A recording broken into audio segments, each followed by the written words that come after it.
Всем привет, друзья! С вами Аня Сойка, и сегодня я вам буду рассказывать о плюсах и минусах жизни в Польше. К слову, мы здесь уже живем более 3 месяцев, поэтому нам точно есть о чем уже рассказать. Кстати, сразу нужно добавить то, что это только наше мнение, наш опыт, и оно может не совпадать с вашим. Это вообще нормально абсолютно. Поэтому, если вы с чем-то не согласны или наоборот согласны, пишите, пожалуйста, об этом в комментариях внизу. Будет очень интересно увидеть. Ну все тогда, не будем долго мусолить. Погнали! Мы живем в городе Вроцлаве. Нам город очень нравится, он очень красивый. Вроцлав еще, кстати, называют польской Венецией из-за огромного количества в городе мостов. Здесь очень красивые старинные постройки, узкие улочки, на дорогах брусчатка, все в принципе как в каждом городе Европы.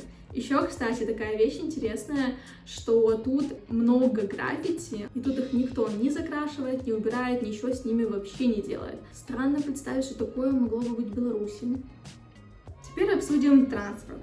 Здесь ходят трамваи, автобусы, электрички, ну и, получается, автомобили ездят, как и везде. В транспорте почти всегда есть места, где можно сесть. Здесь на каждой остановке есть расписание автобуса или трамвая. Что супер важно, транспорт ходит по расписанию. Может быть, там на минутку, 1-2 он опоздает. В Беларуси случалось так, что ты стоишь на остановке, ждешь автобус, ждешь, а его нет и нет. И он вообще не приезжает. Тут у меня такого еще не было. Все сделано для людей. Автобусов полно, ходят они часто. Здесь в автобусах, трамваях есть кондиционеры, что очень удивительно для Беларуси. Еще в Польше очень хорошие условия для людей с ограниченными возможностями. Здесь эти люди ездят спокойно и на транспорте, и на улице их очень много. Честно говоря, не знаю, но в Беларуси, мне кажется, я вообще очень мало их видела. Мне кажется, просто из-за того, что у нас нету подходящей инфраструктуры для таких людей, и это очень грустно, конечно. Билет купить можно в самом транспорте, по карточке или через специальное приложение. То есть тебе не нужно бегать к водителю, стоять в очереди, талончики покупать и все такое. Очень классная вещь, очень автоматизирована. Лайк однозначно Польше.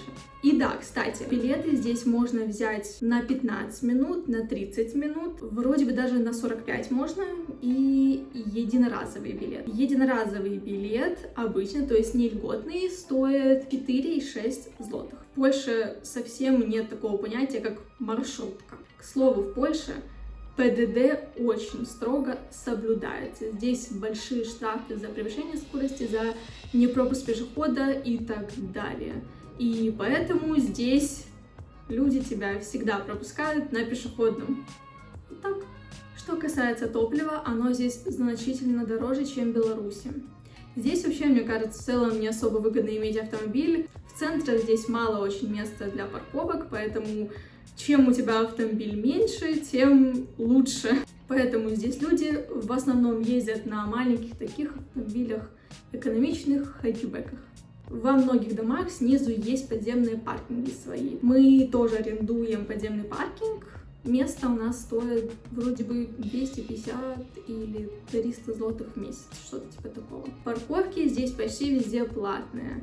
Есть, конечно, бесплатные, но, как вы понимаете, мест на них будет очень мало или вообще их не будет. То есть вы не сможете оставить свой автомобиль на целую ночь на парковке какого-нибудь магазина. Нет, ну, конечно, вы это сделать сможете, но вам, скорее всего, будет огромный штраф за это. Для велосипедистов тут, конечно, рай. Очень много велодорожек, вообще все оборудовано под велосипеды. Здесь вообще целые семьи ездят на велосипедах, поэтому если вы любите прям вот эту всю тему, то вам здесь будет очень классно, очень комфортно жить.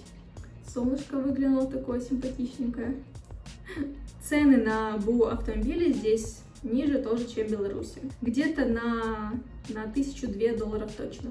Теперь обсудим магазины. Магазины тут вообще огромные, тут просто большой очень ассортимент товаров разных абсолютно. Что касается продуктов, одежды, тут вообще реально очень много чего. Мы сюда, как только приехали, может, часами ходили по магазину, пытались что-то вообще выбрать, отыскать. Ты вот просто стоишь, да, и просто раз стеллаж, два стеллаж, там три, и там просто, допустим, конфеты.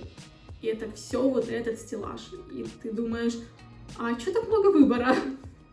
Что является очень огромным плюсом в Польше, это то, что здесь есть безлактозные, безглютеновые продукты.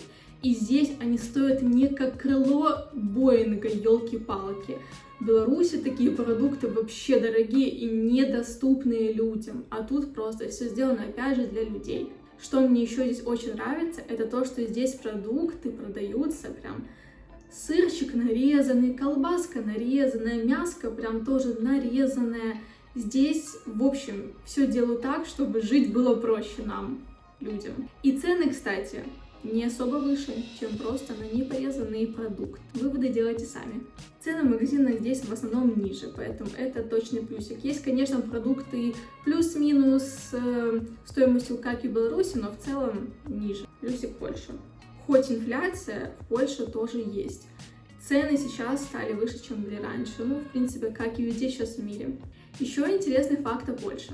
В воскресенье здесь не работают магазины и торговые центры. Работают только маленькие магазинчики, жабка называются. Но хочется обязательно отметить, что в Польше есть такая вещь — торговое воскресенье. Есть несколько воскресений в году, когда магазины все же все работают, и центры торговые, и продуктовые, и все аптеки, и вообще все работает. Что меня еще удивило, что здесь в магазине наподобие Милы, Острова Чистоты, здесь есть тоже кассы самообслуживания. Это, конечно, очень удобная вещь, в Беларуси я такого не встречала. Далее обсудим тему жилья. Это, конечно, очень больная тема, и это минус Польши. Цены сейчас на жилье вообще стали просто огромные, и они с каждым днем только растут. Что касается нас, мы снимаем евро-двушку за 3000 злотых в месяц. В Беларуси такую квартиру мы бы сняли бы за $200. Вот вам разница в ценах. И еще нам пришлось здесь платить кауцию. Кауция — это залог в размере 1, 2 или 3 месячных оплат. Нам не повезло, нам пришлось платить кауцию в размере 3 ежемесячных оплат. Это такая очень большая сумма, 9000 злотых вышла. Ну, конечно, при выселении ее нам как бы обязаны вернуть, в случае, если все будет хорошо с квартирой, но все же эта сумма очень немаленькая. Кстати, если вам интересен рум-тур той квартиры, которую мы сняли, то тоже пишите об этом в комментариях.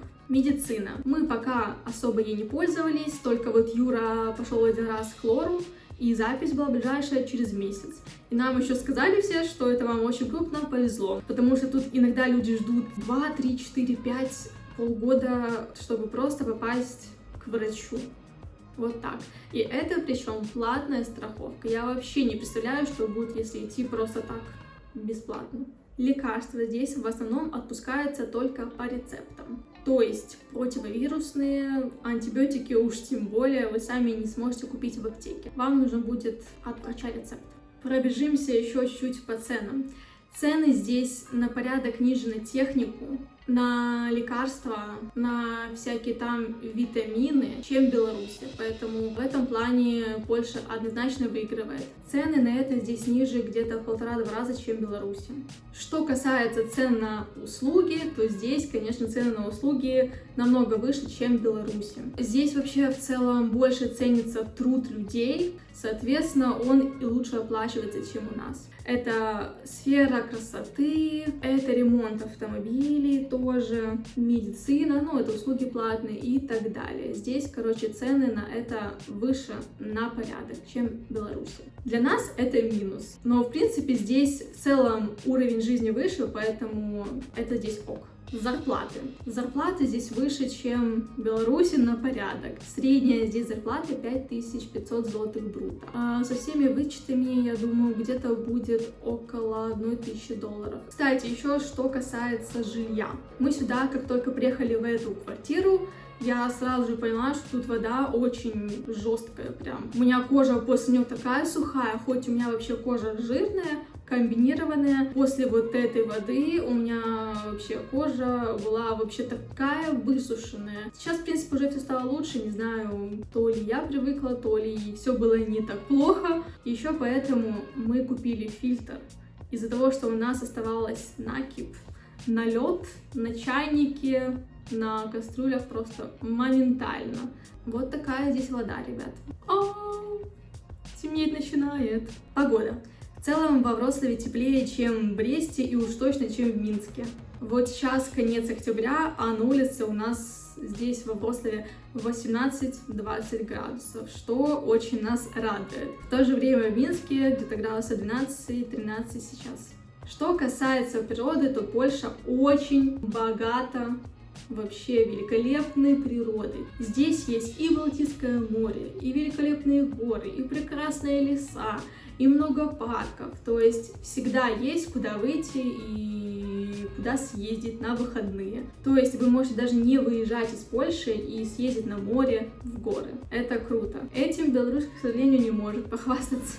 Ужонт. Здесь тоже будет минус. Из-за того, что здесь очень долго получать ВНЖ. Точно больше года будет. Насколько быстро ты его получишь, зависит от твоего воеводства. Здесь люди уже ждут некоторые по 1,5 года, и все, у них никак нет ВНЖ. Люди. Здесь люди приветливые, особенно в магазинах. Как только ты входишь в магазин, тебе обязательно скажут «День добрый». И как ты будешь уже оттуда уходить, тебе обязательно скажут «Dziękuję bardzo, до widzenia». То есть большое спасибо, до свидания. И это реально очень приятная вещь, очень приятная. Есть, конечно, разные поляки, я думаю, что нам просто так повезло. И здесь люди реально здороваются в лифте даже. Это реально крутая вещь. Я в Беларуси всегда здороваюсь со всеми, и часто бывает так, что просто люди тебе не отвечают. Тут люди доброжелательные, что ли. Язык. Польский язык похож чем-то на белорусский и украинский. В целом, ты понимаешь, что тебе говорят на польском, но я вообще не могу ничего ответить обычно.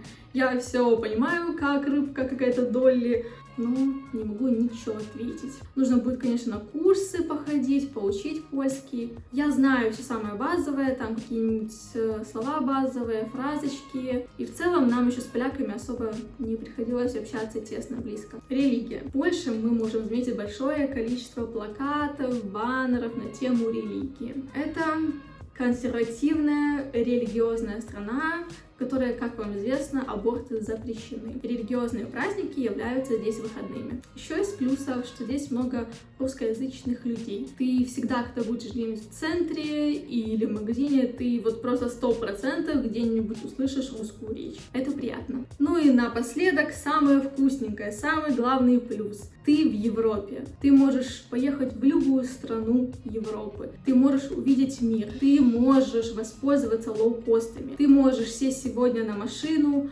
автобус, самолет и просто оказаться в Испании, в Италии, где-нибудь в Чехии. Это реально очень крутая возможность, которой, к сожалению, опять же, нету в Беларуси. В Беларуси без визы ты никуда не можешь поехать. Это просто плюс, миллион плюсов.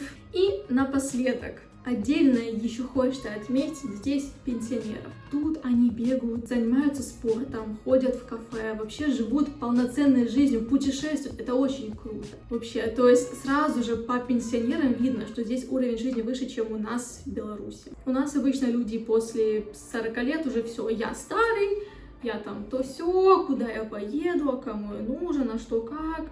Ой, там поздно уже менять что-то. А тут вообще люди очень крутые, вообще крутые. Вот и все, ребята. Это все плюсы и минусы, которые я для вас сегодня выделила.